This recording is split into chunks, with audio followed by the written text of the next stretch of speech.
Rejoignez dès à présent la grande famille des abonnés de votre chaîne Sika TV sur les réseaux sociaux. Sika TV, le vrai visage de l'actualité en Afrique, est en direct et en replay sur YouTube. Abonnez-vous et cliquez sur la cloche de notification pour ne rien rater. Nous sommes également présents sur Facebook et sur Twitter.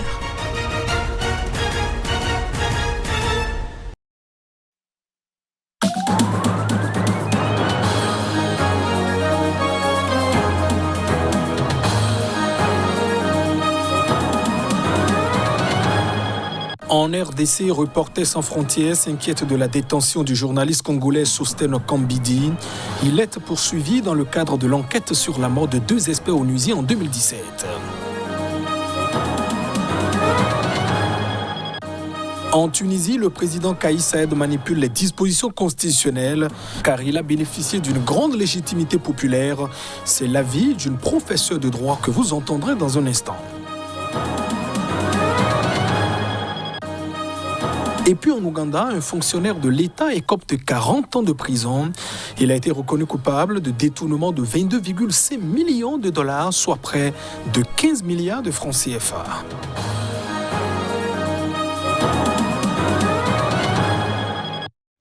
Et voilà pour le sommaire de ce journal. Bienvenue dans cette édition. En RDC, un journaliste est placé sous mandat de dépôt, ce qui pousse les organisations de défense de la liberté de la presse à exprimer leur inquiétude et demander notamment la libération de ce journaliste congolais, Sostène Kambidi. Il était détenu depuis lundi soir dans le cadre d'une enquête sur la mort d'experts de l'ONU en 2017. Sostène Kambidi, le journaliste de RFI, AFP Actuality, détenu depuis 4 jours par la justice militaire de la RDC, rappelle Reporters sans frontières, est accusé de terrorisme et d'association de malfaiteurs pour avoir été en possession d'une vidéo de l'assassinat des experts de l'ONU qu'il n'a jamais diffusée et qu'il avait transmise aux autorités. Il s'était également dit disposé à collaborer avec la justice, souligne RSF. Selon l'organisation, la détention prolongée de ce journaliste est d'autant plus préoccupante qu'elle s'effectue sous le regard de l'ONU qui participe aux auditions dans le cadre de mécanismes mis en place pour assister la justice militaire congolaise. Le Comité pour la protection des journalistes a de son côté estimé que les autorités congolaises devraient immédiatement libérer Sostène Kambidi et s'assurer que la presse peut travailler sans crainte ni intimidation dans tout le pays.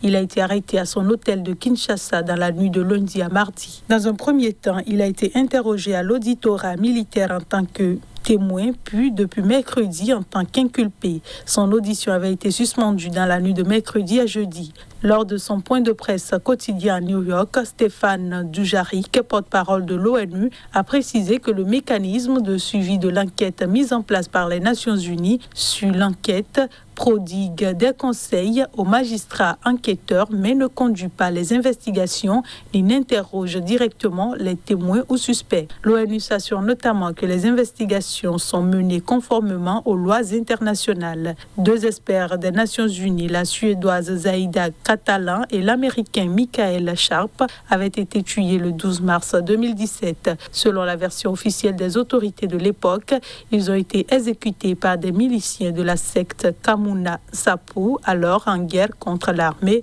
régulière. Le Mali abrite une table ronde sur la création d'un organe unique de gestion des élections, notamment la validation d'un avant-projet de calendrier des assises nationales de la refondation souhaitée par le gouvernement. Mais la rencontre a été boycottée par de nombreux partis politiques. Les raisons dans ce journal. Les partis politiques maliens qui réclament le respect des délais de la transition, soit l'organisation d'élections générales le 27 février prochain, ont boycotté la table ronde autour de la prochaine élection. Le M5 RFP, la coalition dont sont issus le Premier ministre et une partie du gouvernement de transition, juge nécessaire la mise en place de réformes politiques avant tout nouveau scrutin dans le pays. Les attributions d'un nouvel organe de gestion des élections étaient justement au cœur de la première journée. Son mode d'organisation l'organisation et son fonctionnement ont été largement débattus. Sur le plan national et sous réserve de validation, cette superstructure de gestion des élections serait composée de 7 membres nommés par décret pour un mandat de 7 ans non renouvelable. Des prérogatives qui sont pour l'heure loin de faire l'unanimité. Les dissensions qui existent entre les gens n'ont pas permis d'épuiser les termes de référence du premier, observe ainsi Seydou Traoré, membre d'une organisation de la société civile. La société malienne est très divisée et nous avons besoin que chacun mette de l'eau dans son vin pour arriver à un consensus, conclut-il. Les discussions ont repris ce samedi en l'absence de nombreux partis politiques qui jugent cette réforme inutile dans les délais qu'il reste à la transition. Au Tchad, le Conseil national de transition, le Parlement provisoire, a été nommé ce vendredi par un décret du chef de l'État, Mahamat Idriss Déby Itno, composé de 93 membres, dont un tiers des femmes. On y retrouve des anciens parlementaires, des militaires ainsi que des membres de la société civile. 6 mois après s'être proclamé président à la mort de son père Idriss Déby Itno, le chef de la junte militaire au pouvoir au Tchad, Mahamat Idriss Déby Itno, a désigné ce vendredi par décret 93 membres d'un parlement temporaire, le Conseil national de transition. Les personnalités dont les noms suivent sont désignés membres du Conseil national de transition, lit-on dans un décret signé par le général Mahamat Idriss Déby Itno. Suivent 93 noms selon des quotas fixés d'avance, notamment au moins 30% de députés de l'Assemblée nationale sortante, dissoute lors de la prise de pouvoir de la junte, 30% de femmes et 30% de jeunes. Quand Mahamat Déby s'est proclamé chef de l'État à la tête du Conseil militaire de transition le 20 avril dernier, il avait promis des élections libres et transparentes avant 18 mois et de nommer rapidement ce CNT, mais ce Parlement de transition s'est longtemps fait attendre.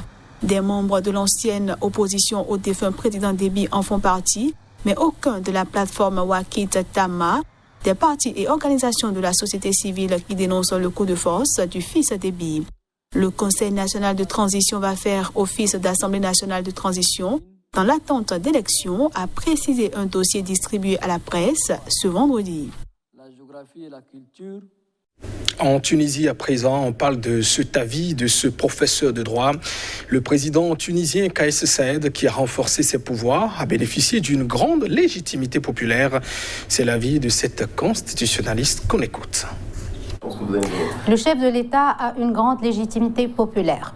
Et je pense que c'est cette légitimité populaire qui lui donne la force et qui lui donne le courage aussi pour distordre un peu ou pour manipuler les dispositions constitutionnelles et pour sortir aussi des dispositions constitutionnelles au nom même de cette légitimité populaire. Donc c'est pour le régime politique. Il ne peut pas revendiquer la légitimité ou la légalité constitutionnelle, il ne peut pas prétendre à être lié à la Constitution s'il profite de l'article 80 pour changer le régime politique. Alors maintenant, ce qu'on voit dans ce décret, les dispositions qui sont dans ce décret changent les rapports entre l'exécutif et le législatif, donnent tous les pouvoirs au chef de l'État, aussi bien l'exécutif que le législatif, sans jamais dire jusqu'à quand ces mesures seront appliquées, sans jamais dire, quand je dis jusqu'à quand, pas forcément une date, ça peut être un événement. Par exemple, il peut dire jusqu'à l'élection d'une assemblée législative. Et ça n'existe pas. En fait, rien n'a été fait pour faire respecter cette constitution. C'est une constitution qui n'a pas arrêté d'être violée depuis 2014. Et donc, parler aujourd'hui de la violation de la Constitution par le chef de l'État comme si c'était le premier à le faire, non, je pense qu'il faudra rappeler quand même que si on en est là aujourd'hui, c'est parce que précisément on n'a pas appliqué la Constitution. Si on en est là... En Libye, des milliers de personnes ont manifesté à Tripoli, la capitale, pour dénoncer cette motion de censure votée par le Parlement du pays contre le gouvernement de transition. Ceci intervient à 3 mois des élections cruciales censées sortir le pays d'une décennie de chaos. Abhorrant pour certains le drapeau national rouge, vert et noir, les manifestants libyens ont répondu à l'appel du chef du gouvernement de transition basé à Tripoli, Abdelhamid Beba, à une grande manifestation ce vendredi. L'objectif était de protester contre la motion de censure votée mardi par le Parlement siégeant à Tobrouk. Le vote du Parlement a suscité l'inquiétude de l'ONU et aggravé les tensions entre les protagonistes au moment où le pays d'Afrique du Nord tente de tourner la page d'une décennie de chaos. Il est intervenu moins de 2 semaines après la ratification par le président du Parlement d'une loi électorale controversée favorisant l'homme fort de l'Est, Khalifa Haftar, aux grandes dames des autorités de Tripoli. Après la fin des combats à l'été 2020 entre les deux camps rivaux, un gouvernement unifié de transition dirigé par Beba avait été formé en mars pour mener la transition. La formation de ce cabinet au terme d'un processus politique parrainé par l'ONU avait offert une lueur d'espoir. Ce gouvernement a été chargé par 75 personnalités libyennes de tous bords, réunies sous l'égide de l'ONU, d'unifier les institutions et d'achever l'interminable transition politique en organisant des élections législatives et présidentielles le 24 décembre prochain. La sentence paraît sévère et peut même étonner. En Ouganda, un fonctionnaire de l'État a été condamné ce vendredi à 40 ans de prison pour avoir détourné 22,5 millions d'euros, soit près de 15 milliards de francs CFA. Les fonds devraient donc servir à un programme de construction dans le nord du pays. Il a été reconnu coupable d'enrichissement illicite. Le récit. À l'issue de 9 ans de procédure, Godfrey Kazenda, l'ancien comptable au bureau du Premier ministre, a été reconnu coupable par un tribunal anticorruption d'enrichissement illicite, de faux ayant provoqué des pertes financières et d'entente en vue de commettre des crimes. Le tribunal vous condamne par conséquent à 40 ans de prison et vous ordonne d'indemniser le gouvernement à hauteur de 4,6 millions d'euros, a déclaré la juge Margaret Tiboulia en donnant lecture du verdict. L'argent a été détourné d'un programme destiné à la reconstruction du nord de l'Ouganda, ravagé par plus de 20 ans d'insurrection armée menée par l'armée de résistance du Seigneur. Ce programme avait notamment été financé par des donateurs étrangers, dont les gouvernements irlandais, suédois et danois. Godfrey Kazenda menait un train de vie loin de ses revenus qu'il a affirmé s'élever à environ $22 600 annuels, soit 19 300 €.